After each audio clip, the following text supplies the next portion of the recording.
Let's talk about fantasies. There is a hidden truth about erotic fantasies that most people don't really want to talk about, and it's this. If you can't maintain arousal without fantasy, so essentially if you need a fantasy to get turned on, to stay turned on, then you're not actually present with your partner or yourself. You're in your head, you're not in your body. And I want to be super clear here. Fantasies aren't bad. They can be playful, they can be creative, and even healing when used consciously. But when fantasy becomes a crutch, so when you need it for arousal, that's actually what becomes a block for true intimacy. So if you're curious about whether your fantasy is a crutch, stick around. Or if you feel like a partner hasn't been fully present with you, also stick around and I'll share my own story with that. So I navigated this with a partner when I was around 26.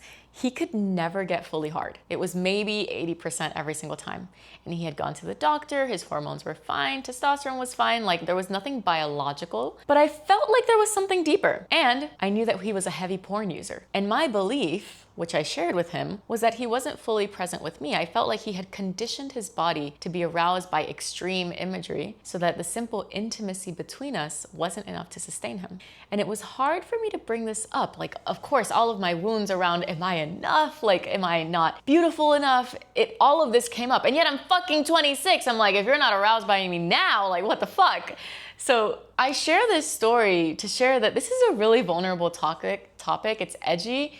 And we actually never got to the bottom of the issue. Obviously, we ended up splitting. But approach this with ease, whether it's with yourself or with a partner, because you just never know what's happening. I also felt like this partner wasn't like fully present with me in the bedroom. So that's why I created my own connections around like, is he just fantasizing about what an actress in porn does?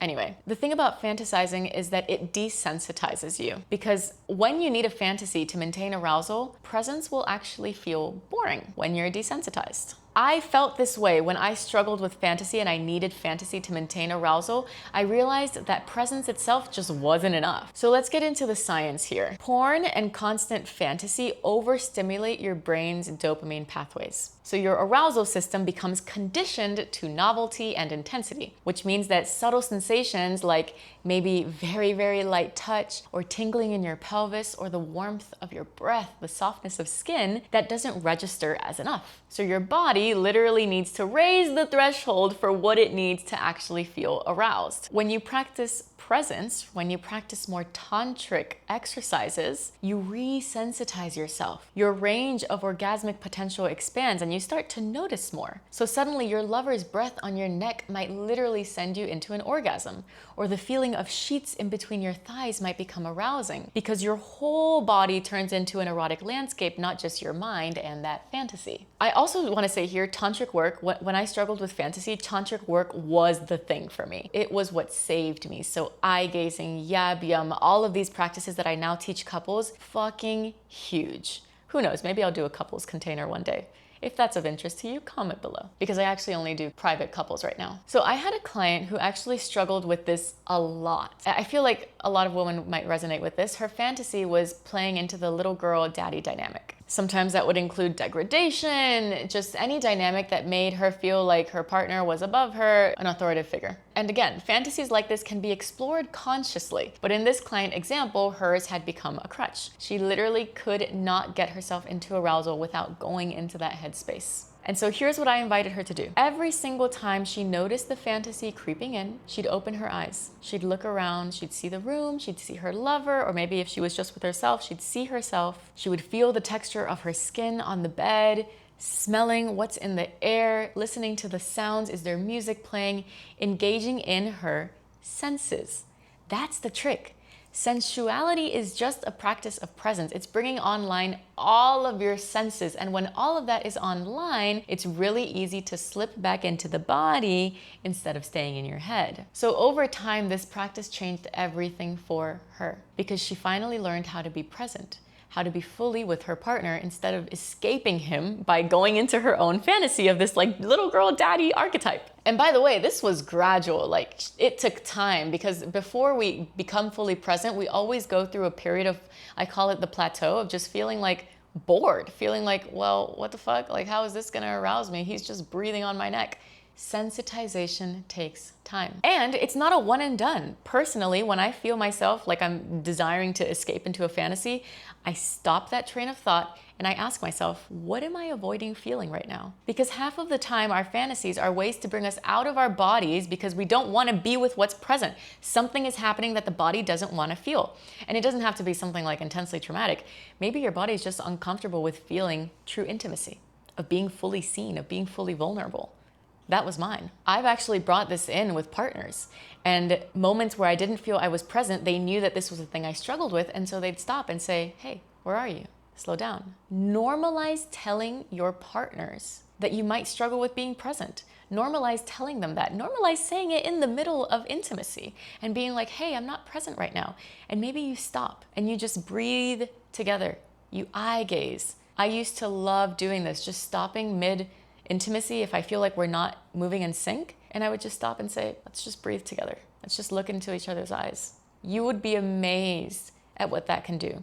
When you start to look at intimacy like this, if for those of you on YouTube watching, where arousal comes up and down and up and down, instead of this fucking roller coaster going straight up, orgasmic potential expands because you learn how to stop, be present, desensitize, and then go right back up. And then, okay, chill, and then right back up, and do.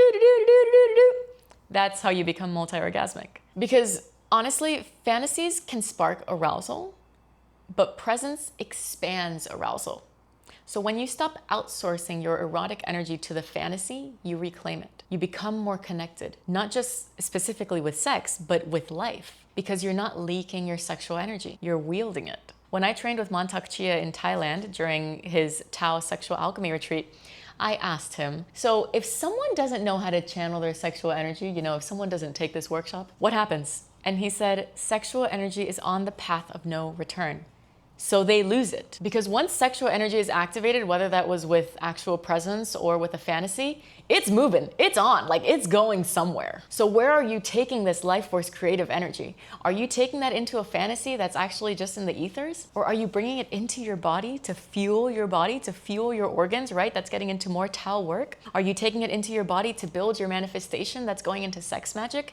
There's so much that we can do with our sexual energy, and I'm just dropping little seeds here and there to show you that. So if this is resonating with you and you're like, I kind of want to go a little deeper here, head into the show notes, check out my paid membership, which is solely for women, or check out my one-on-one work. Come in with your beloved or come in solo. The work that I do is so holistic. It is not just about sexuality, but it is how we utilize our life force energy, which is our sexual energy. So with my clients, I look at patterns around fantasy, arousal, intimacy, presence. We repattern your nervous system. We sensitize your body. We open you up, honestly, to a whole new spectrum of expression in and out of the bedroom. So that's just a little snippet of what I do. If it's calling to you, head into the show notes. Because you deserve intimacy that's raw and real and actually alive. I spent fucking years being disconnected from my partners. Eye gazing in the middle of sex would have been fucking weird. Breathing together would have been fucking weird because I didn't hold the embodiment of that. I didn't know what sacred sex was. I didn't know what intentional lovemaking was. But when we access the portal of more tantric love, pleasure expands and you start to notice that it is not about sex. It is about life itself. Because when we perform in sex, we're probably performing in life. When we outsource to fantasies in sex, we're probably outsourcing somehow, somewhere else, maybe in business. Honestly, I love relating everything to business because I'm a business owner. And the more that I do tantric work and sacred sexuality work, the more I'm like, holy shit, this fucking applies to business. So I hope you leave this episode feeling more empowered in the fact that fantasies aren't bad, but if they're a crutch, that's something to look into. Only because you're leaving energy on the table. You're outsourcing all of your creative life force to a fucking fantasy where you could actually be utilizing that for something probably a lot more conducive. Just my 2 cents.